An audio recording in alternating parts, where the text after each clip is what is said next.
What's going on, my friends? Welcome to this week's episode of the Six Figure Product Business Podcast.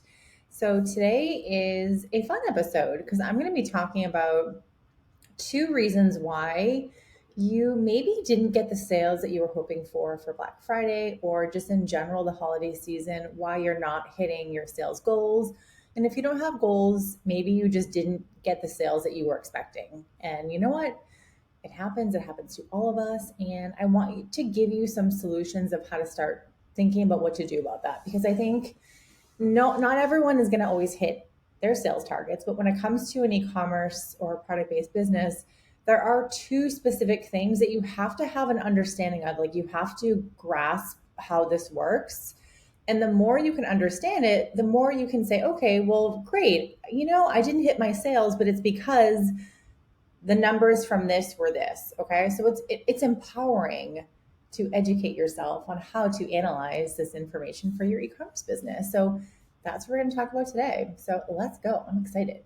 So, two reasons. And I want to start off by saying it's okay if you didn't hit your sales targets.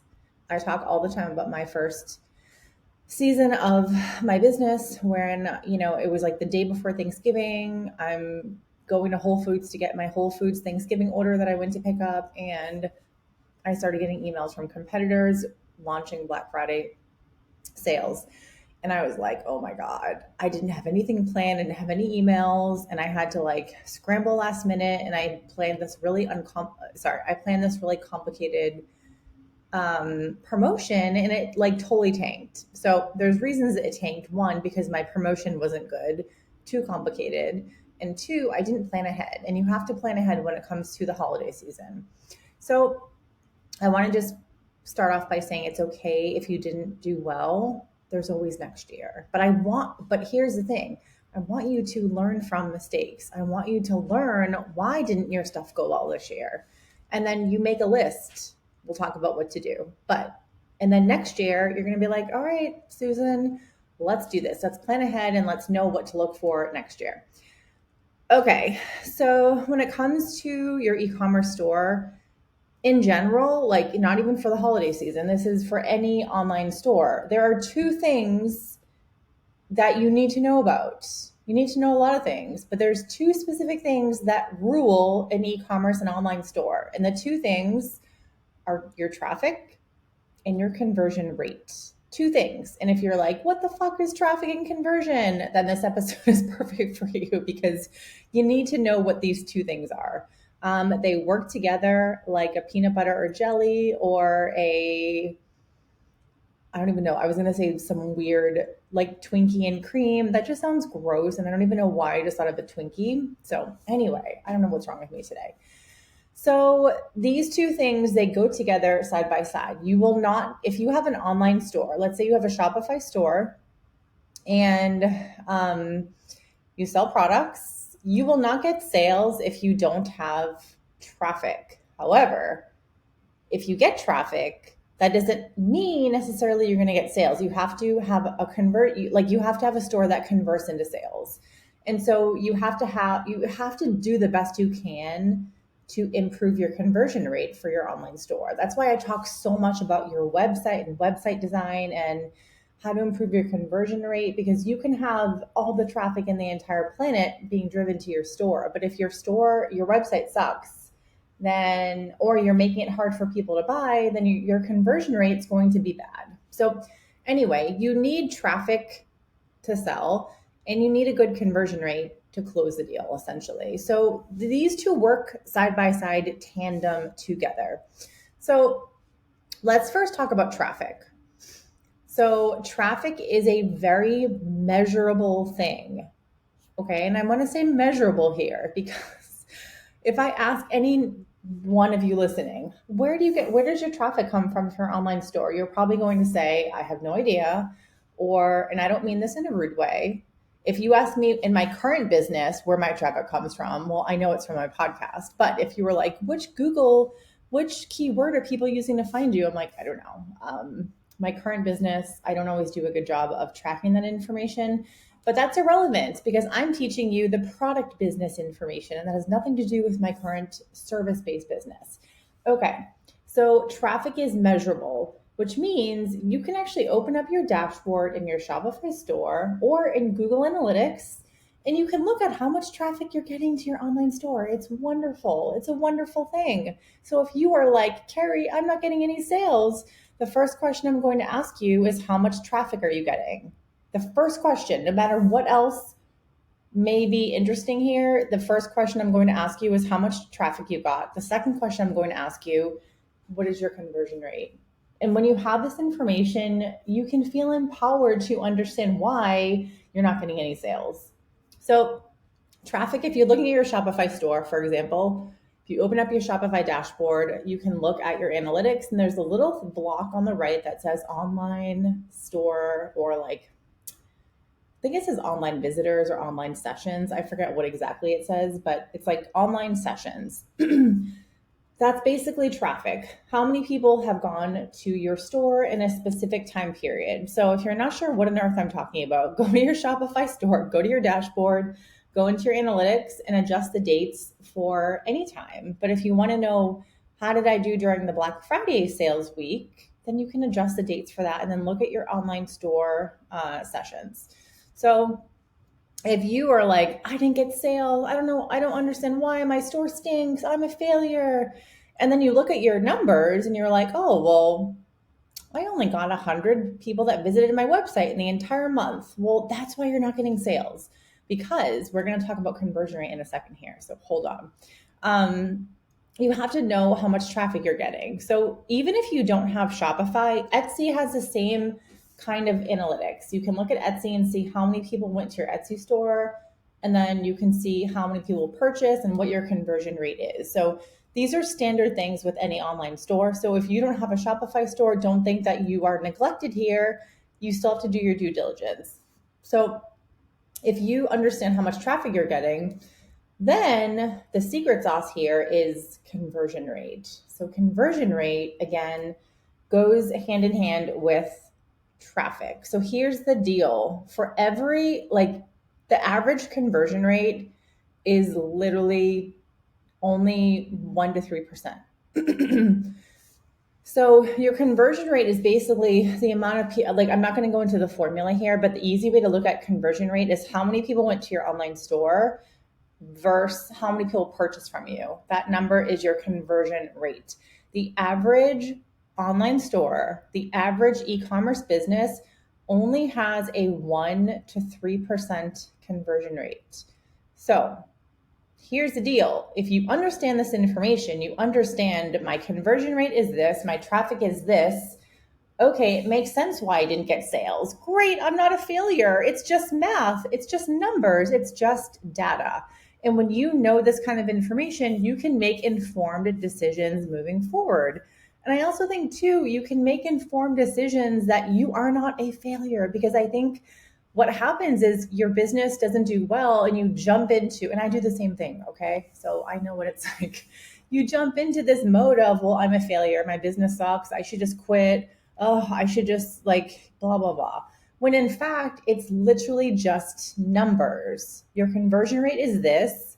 Your traffic is this. So this is how many sales you got. So in order to get more sales, you just have to drive more traffic. So when you know that, you know what to do moving forward. You have a path that you can move forward with, you know? So let's talk about conversion rate for a minute, because it's so important. And I think a lot of you may not fully grasp like what it is and how important it is.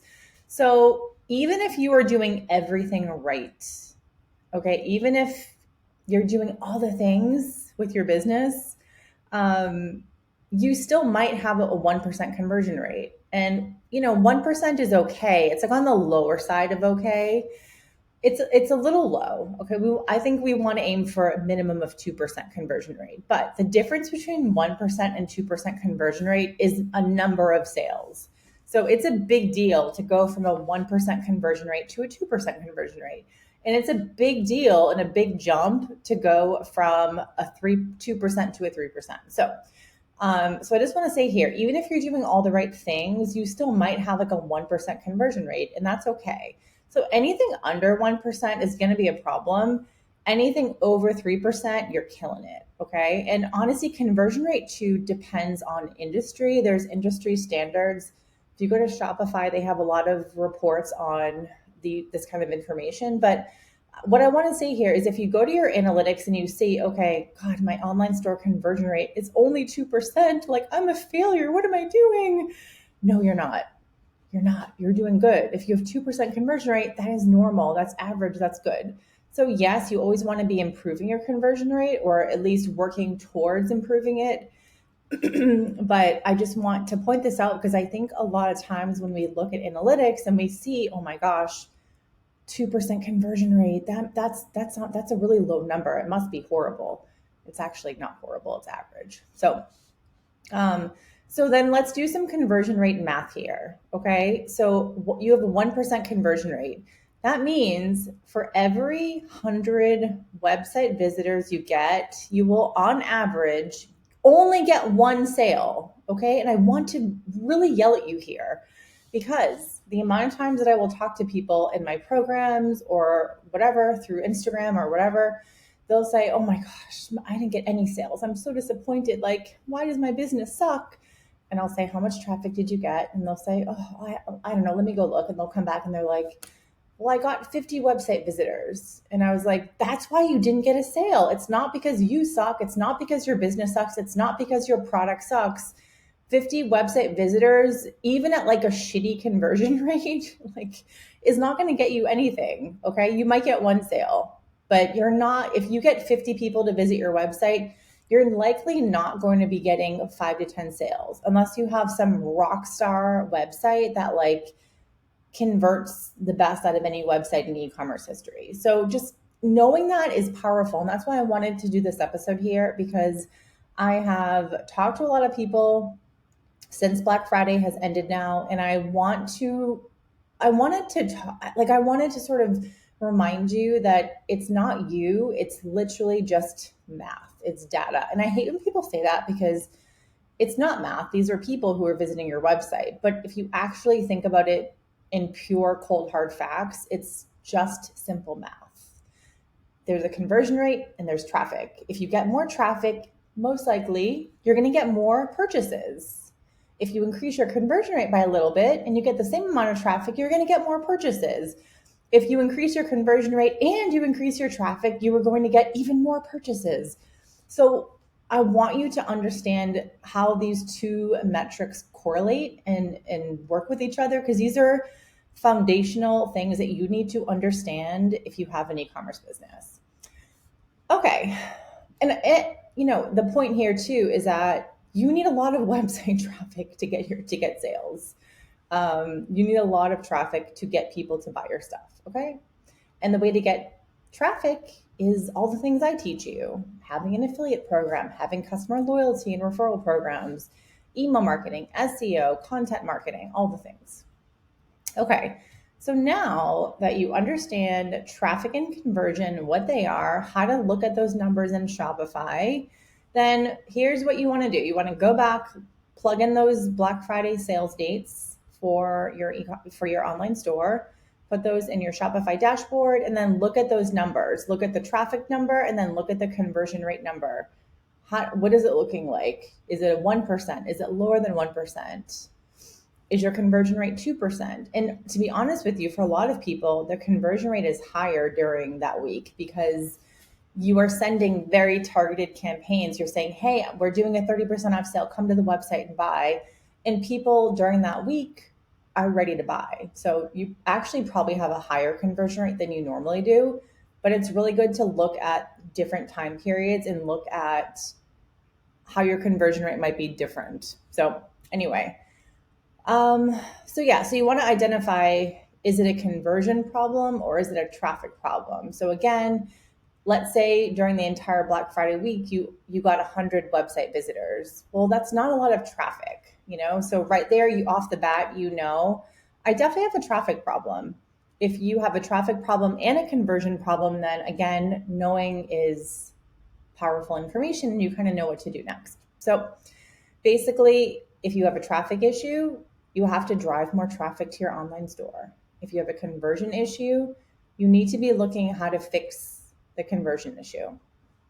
Easier said than done, but those are at least if you know what the problem is, you can figure out how to fix it. So if you're wanting to drive more traffic, these are 6 of my favorite ways to drive traffic. Number 1, SEO. So SEO is when there's a lot of SEO components here, but if we're looking at on-page SEO, that's when you are adding keywords to your website and product pages and adding alt text to your images and titling your images correctly. You're telling Google what you sell, and you can add keywords to blog pages and things like that. So I'm not going to dive in too much to this, but SEO is a ridiculously important way to drive traffic. The second way is content marketing. So in particular, I'm going to talk about blog posts here. So if you have a blog, you have a Shopify store, you can use a blog on Shopify and you create content that speaks to what customers are asking about. And if you use keywords, you do the right things, like you do on-page SEO for your blog posts, you can get tons of traffic. So my best blog post that I talk about all the time brought in 20,000 website visitors per year. Affiliate marketing. So affiliate marketing is definitely one of my favorite platforms to get traffic, to get visibility. We dive deep into this into my Cultish product program. If you are looking to start an affiliate program or you are wanting to catapult yours, definitely my Cultish product program will be a great fit. Actually, the next 4 things we talk about here are in my Cultish product program. So shameless plug. So affiliate marketing is incredible because it makes it a no-brainer for influencers, creators, bloggers, and people who have gift guides to feature you in articles. And so it ties hand in hand with PR and gift guides, which I'll talk about next, but it works like a charm. And the great thing about affiliate marketing is other people are doing the work for you, which I love. Okay, so PR and gift guide features. So I love PR and gift guide features. You get major street cred, a lot of traffic here. Every feature equals traffic based. I mean, you assume it equals traffic. I shouldn't say it always equals traffic, but basically. My business, my product-based business got featured in BuzzFeed a million times, and the amount of traffic I got from BuzzFeed was crazy. And the reason that they featured me so many times was partially because I had an affiliate program. So the two work hand in hand really, really well. And again, in my Cultish product program, we've run it twice so far. We've had 2 PR guest experts that have come in, and they're both phenomenal. And they talked all about how to get featured in gift guides and pitch to the media and all that kind of good stuff. So again, if you're interested in those topics, definitely check out Cultish product. Okay, email marketing. So email marketing is literally one of the underutilized sales and traffic channels and platforms. So email marketing, you could drive so much traffic and sell the crap out of your stuff. And then the last one that I want to talk about today is customer referral programs. So customer referral programs are amazing. Customer loyalty programs and customer referral programs, they're technically the same thing, but in this example here, when we're talking about traffic, I'm going to focus on the referral part, because when you have a loyalty programs are the greatest things ever, because not only do they get your customers incentivized to buy more from you, but then they incentivize those customers to refer friends and family. So it's kind of like this unicorn of a marketing channel that I love it so much. And in this case, if you're wanting to drive traffic, you can leverage a referral program. So you incentivize customers who like your brand and then give them an incentive to promote your brand to friends and family. So literally a no-brainer and ridiculously effective strategy. So these are my favorite 6 ways to drive traffic. Again, you notice here, I did not mention social media. I did not mention paid advertising. There are so many ways to drive traffic. There are so many ways to get visibility in your business. I don't recommend you do everything. You pick a couple and you work on it, and you cherry pick which ones are good for your business. But you have to, what I see constantly from people are they only do one thing. They only do Instagram. They only do TikTok. If you're only doing marketing on one place, that's why you're not getting enough traffic. You have to do a lot of things. All right. And then lastly, so we just talked about how to fix a traffic problem. Well, you got to do more things. Lastly is how to fix a poor conversion rate. So this one isn't as straightforward, but it's definitely one that you can work on fixing. So again, conversion rate on a website is going to be, how do I improve when someone lands on my website until they check out? How do I improve, like, where's the bottleneck? Where am I losing people? Like, what is driving them away? And again, you can look at your numbers in Shopify. When you look at the conversion rate, there's a breakdown below that will tell you how many people added to the cart, how many people got to checkout, etc. You can look at those numbers and that will give you an indication of where in the pipeline you're losing people. You can also set up a tool called hotjar.com, and it's an incredible tool. You can actually watch people going through your website, and really it helps you to figure out where people are getting stuck and where you're losing them. So I would highly recommend hotjar.com. So when it comes to conversion rate, I have a lot of episodes where I talk about conversion rate, how to fix it, all the things. I have a couple of resources I will share in the show notes below that help you with fixing a poor conversion rate, including literally a Shopify course that I have on how to fix your conversion rate. So if you're interested in that, definitely check it out. It's a DIY. I'm like, done for you, done with you. I used to have a program, but I'm not running it anymore. This one is a do-it-yourself Shopify store website conversion program. It's amazing.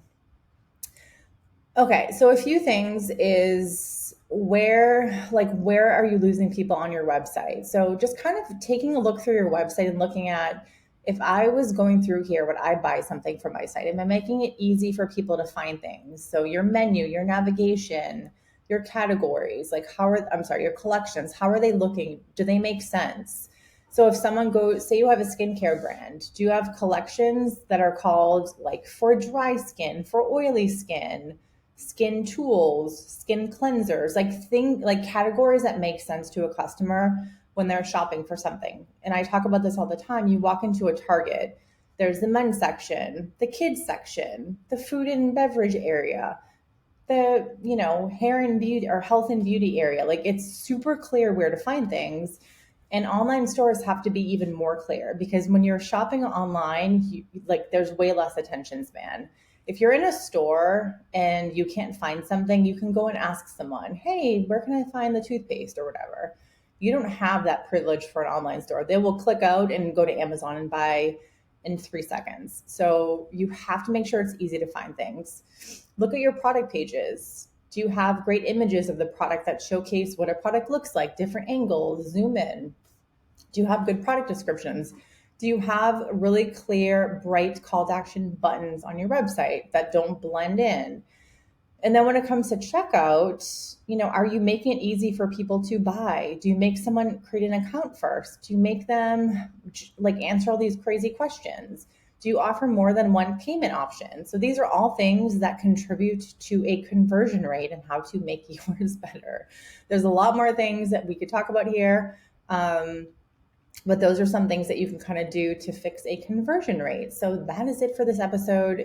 I wanted it to be a quick one, just like a little recap of how to think about your sales right now. And if you didn't get the sales you want, what you can do about it. So we covered 2 things: how to look at your numbers, so you stop assuming that your sales suck or your business sucks, when in fact it's literally just data. It's simple math, traffic and conversion. We talked about how to look at those numbers.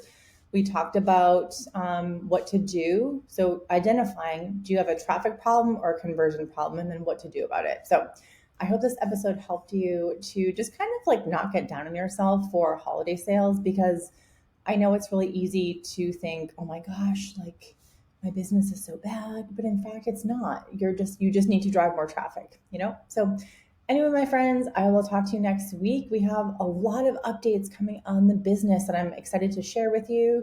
We have a few offers that are probably going to be going away, and we have a main offer that is probably going to be a little bit more prominent in the business. And we may have a new business name as well. So you'll find out soon. But we have a lot of changes coming up, and I'm excited to share those with you. All right, my friends, I will talk to you next week.